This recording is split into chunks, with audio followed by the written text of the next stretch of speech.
So we're here at PAX Unplugged, Yes. the final days of PAX Unplugged. Yes. To talk about in the future, people will be watching Chapter 6. That's of Tales right. of Woodcreek. That's right. So Yeah. this is Talks from Woodcreek. Oh, see what we did there? There's Yeah, Tales yeah. and there's Talks. And now we're talking. Yes. We're About talking about Woodcreek. Tales Yeah, and yeah. Woodcreek. This is off to a great start. Yeah. So this is actually the first one of these that we've gotten to do with you. For the Yeah, Talks so of Woodcreek. sorry. That's okay. I'm so you sorry live- you're doing it with me now. You're stuck with this, you the know, comic relief. Any moment that we get to hang out with you is a wonderful Oh moment. my gosh, so. guys. Yeah. You guys are so sweet. So yes, episode 6. Okay. So okay. Solo adventures. Yeah. Solo adventures Yes. and Party getting split. And I did not. I was Walking not, through creepy halls with lanterns. You know, I, Anjali, am usually the person who walks through a haunted house and like lets people know where things are, which ruins all the fun, but at least people don't get scared, which I think they're there to do. But doing this by yourself, I was not doing that for myself. No, my confidence in my ability to handle the jump scares and puzzles dropped drastically the moment that I was placed alone in a house and handed a lantern and been like, on your way. And spooky lurch dude in Yeah. the what do you call it? The cowl? I don't know. Yeah, there's a lot of cowls, A lot of lanterns, a lot of cowls and lanterns. a lot of jump scares. At also- least for me, I actually, because I will have seen the episode by the time we actually watch this, but in this moment, I haven't seen the episode yet. What did you guys have to do? I had to dance. You had to dance. Yeah. And what was yours? I think I had to just stick my hands in a bunch of like food items, which I was like, oh, no big deal. And put my hair. As soon as I walked in there, I thought it was going to be something so much worse. I was like, cool, this is going to be like Fear Factor. I'm going to have to eat bugs and I'm ready. But there were just some bowls of like, she was cooking. Right. She was cooking in You there, were and the I had to, kitchen. yes, and I had to find something, and pull it out. But I was trying to be more Vix than Anjali, I think, throughout that whole experience, which is so interesting because the whole time that we've done this, it's been figuring out how much of the role playing versus how much of the personal experience to share. And I feel like in this show especially, the personal experience has been much more, like I've leaned way more in that direction than I normally would. Yeah, I was actually surprised watching the series so far how many good in-character moments we had, considering that I was like, I break character every like 3 seconds because of something going on in the environment. But I mean, especially in this episode, I was like, act like Valentine as you go through this house, like you're a cool bard, don't worry. Lost it all the moment the jump scare happens. I'm like, oh no, and like it just gets worse because the jump scare happens and then I'm like holding the lantern like I don't want to do anything. And then I find, like, I had to go find a clue under a bed. And my whole thing was like a hand comes out and grabs the clue when I found it, and I was like, oh no, I don't want to look under the bed. And it's so funny because I'm so scared. And I have the lantern, and I'm just like, oh my god, I have to do this. I have to look under the bed to find the clue. I'm by myself. Obviously, there's cameras and stuff, but I feel by myself. And I'm like, what am I going to see? I don't know. And I go down, and I look under, and it's just Deb smiling. She's just there, and she's like, hi. And I was like, oh, okay. We're okay. That's exactly when I walked into the room, and I was like, oh, it's Deb, and she's cooking. We're fine. Everything's going to be fine. What are we making? Yeah. I mean, I was the same. I was like, oh, Debs wants me to dance. Yes, dance for the monkey boy, dance. Well, and I just was very awkward about the whole thing because I am not very coordinated when it comes to that. I suspect that they made decisions based on either what might make us most uncomfortable or what might be most entertaining to them. Well, what is interesting is I think each of them actually played to our character. Like, sure, you're not the greatest dancer, but I don't think Victor is he's a big, clunky, and like, I'm scared easily. I definitely, I think and I have had great nails, so I had to stick bit my of a hands moment in of things. confusion as to where I was supposed to go, right? Yeah. Like Yeah. I definitely I did needed, have that, and I do think that, like, you know, there's such an interesting confluence in the whole show of both buying in to what Deb has created and wanting to experience that experience, right?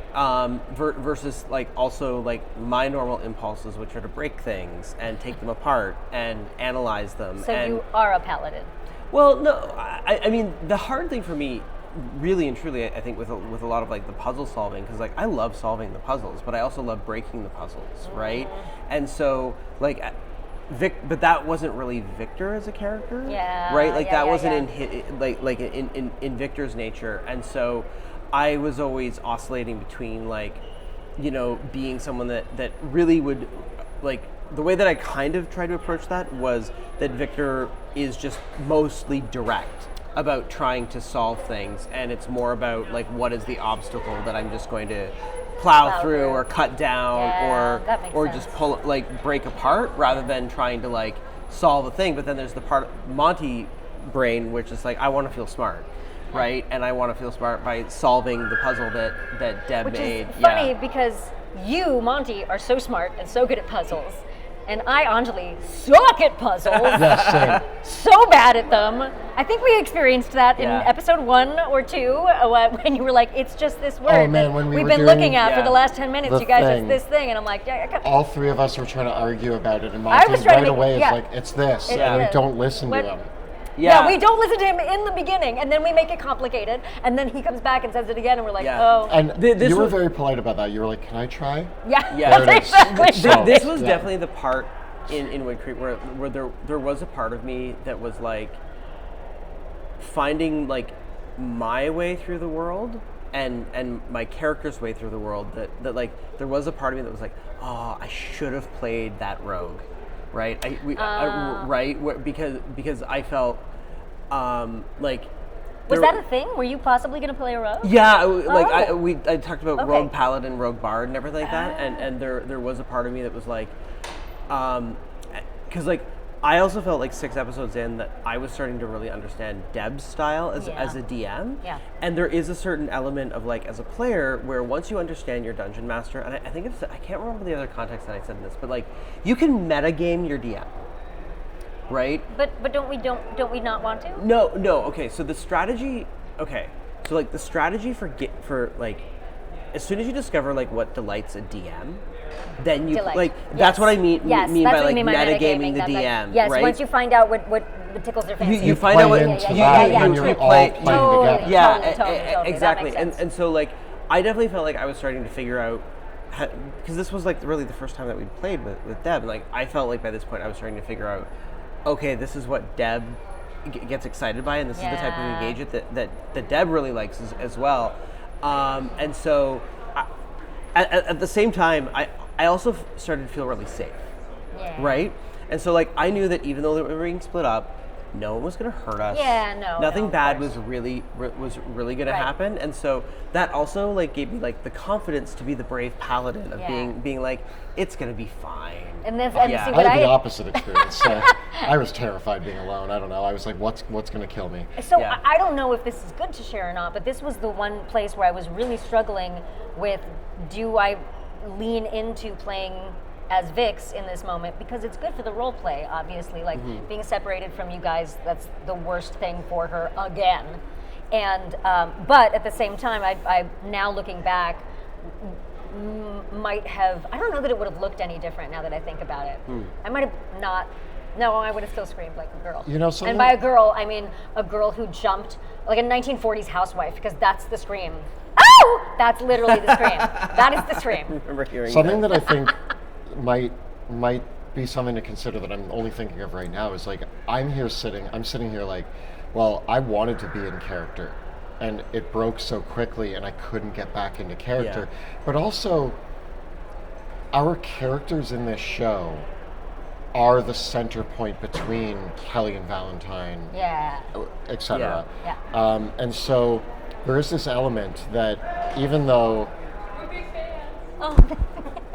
thank you. There is this element that even though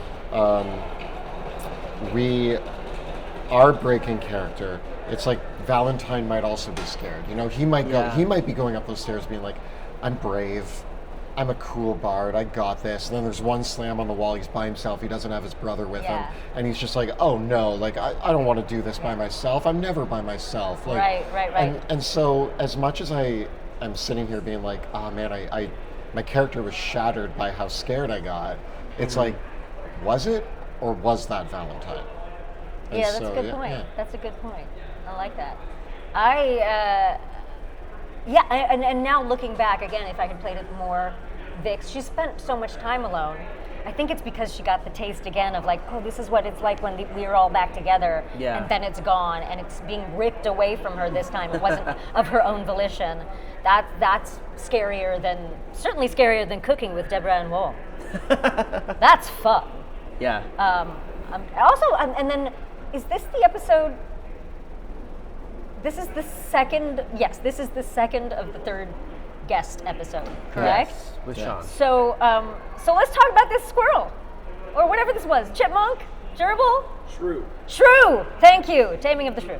I have to say, like, I loved that by the time he leaned in at the end, he was just role playing his Yeah. shrew. Making life choices for his little animal. It's so fun to watch somebody who doesn't play D&D and is like brand new to it. I talk about this all the time, that like as somebody who's played D&D for years, I often default to like, what are the mechanical values that I get out of the things I'm choosing? And I'm often, it's weird that like so much experience, but I'm locked more to my character sheet than I was when I first started No, D&D. that makes sense to me. Yeah. And the fact that the choice was made for the shrew, it was like, what would you like your familiar to do? And his choice was, it bites me and runs away. I love it so much. And that I it's was like, like, suck it.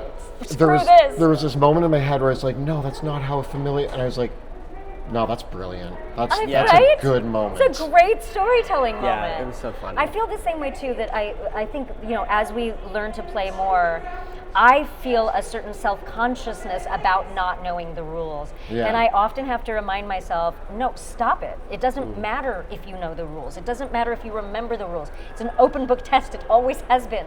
But the part that we have to bring to it is the role playing, and is the decisions, and Yeah. is the build that suits the character. Like I took some, I made some decisions that were not very good for my character's spell choices. Hey, look, new warlock, who dis? You know what I Yeah. mean? Like she did, I didn't know, but it felt also like, you know, if my character is coming into her powers and isn't sure where they're coming from, who knows what's showing up. Yeah. Although I know now to always listen to Monty when he tells me to take a step. I think when it comes to those sorts of things, it just is about, like, unfortunately the rules of D&D, especially when it comes to spells, overwhelm the player with Yeah. options. Yeah. And the way that I like to think about it is that every spell and character ability is supposed to be a promise to you as a player, as like, hey player, here's your opportunity to do something really, really cool. See, that's great. That's Right. yeah. That's great. And the problem is that not all of the abilities in the rule books actually deliver on that promise. Offer that promise. Yeah, that makes sense. But you don't necessarily know which ones do and which ones don't. Until you talk to Monty. Then you know, and then you make a bad decision anyway. Yeah. And I do think that there's like nuance to that as well, and the fact that like you can choose an option, like there are options that will always work to deliver Sure. the promise, and there are some that are like more on theme with your character, Yeah, and see, but that's- not bad choices. And that's the thing is, Yes. I took some things, and I don't specifically remember what they were. I know what I didn't take that I wish I had, but I took some things that I felt like, oh, in this one circumstance, which I think we're probably, possibly, maybe, hopefully gonna Yeah. experience, this will be so cool, this will be so useful. Never happened. It's I only used like 2 of my abilities the whole game. so- Also, I was having, you know, trouble kind of understanding. I'm like, okay, a warlock is a spellcaster, but you don't have a lot of options here. As far you have a lot of options as which ones you can do. You don't have many to work Yeah. with, and that to me, I was like, again, I think freed me in a sense to just focus on the role-playing part of it, because the mechanics, I wasn't going to necessarily be able to be like, okay, cool, well, I've got 9 spell slots, let me do all of these cool things. Yeah, and I definitely think especially like, you know, looking at Deb's style is very permissive. Yes. Right?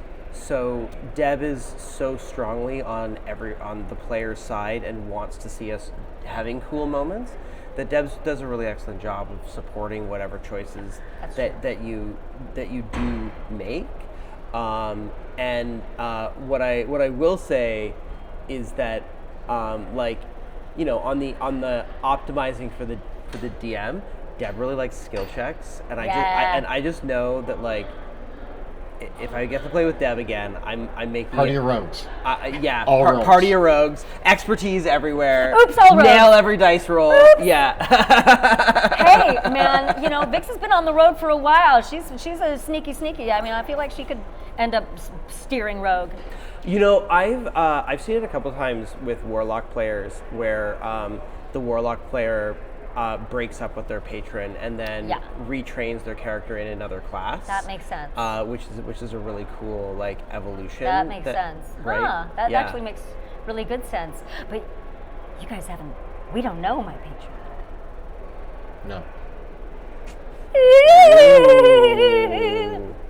I wonder if we'll ever learn anything about your patron or Look, your all I dark know past. is that at this point in the show, this poor woman is like, okay, wait a minute, but so the witch is a good guy? If that is the case, who's the bad guy in my head that is putting all these scary images in here? Oh, we call those negative thoughts, and we go to Oh, therapy. excellent. So Yeah. here's what happens. You guys, I'm going to spoil the end of Woodcreek. We all do wonderfully well, and then I go to therapy. And nothing bad happens. No, nothing at all bad happens. We take 0 damage. Well, I think with that's where we will leave it on a cliffhanger of Yes. whether or not Oops. the Yeah. truth. I just want to say that there were so many people that came to us during PAX Unplugged this weekend that had been watching the show and saying such positive and supportive things. And I just also want to give a big thank you to everyone that we met at PAX Unplugged this weekend who watched Tales from Woodcreek. We had people who would never watched anything of the Dungeon Dudes like on the channel before, that had discovered the channel and spoke of their how much they loved the show. Yeah, during our meet and greet, I think that, like a lot of people were like, I learned about you through Tales of Woodcreek in the last few weeks, and now I'm buying your book, and please sign it. And I was just like, wow, that's awesome. I love that so much, and especially we had that panel about taking TTRPG content and adapting it for different media, and I'm so grateful that so many people were interested in that, because I really do think that's where the world is going. That's where innovation is going, is starting to be like, well, I want a little bit of this and I want a little bit of this. And what happens if you we put it all organized together? a great panel. It was a lot of fun to chat. Well, I had excellent panelists with both of you and with Ed and with David Carpenter. Like I just had to sit there and sit.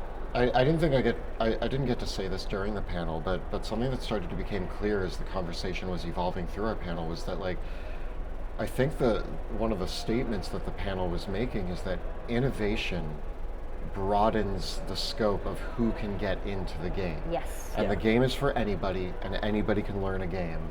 And as we continue to innovate in this space and do things like Tales from Woodcreek, we're allowing more people who were like, I can't watch a 4-hour actual play, I don't get what's going on, to now say, oh, I think I get what's going on. Maybe I could play. And it's really cool to see how much, hear from people how it has inspired them to like make their own props and puzzles and learn things from the show. So it's really cool. So I think hopefully you've also been inspired by watching Tales from Woodcreek and are thinking of your own puzzles and props, and maybe getting into a game that you didn't know you would love. And so I hope that that's something that we're all taking away from this. Or you're inspired to walk through a dark hallway and scream. Either one is fine. We all have our things that we like. Well, Anjali, it's been so wonderful to hang out with you again. Thank you guys so much. I love hanging out with you so much. Let's go to the bar. Let's do it. Bye.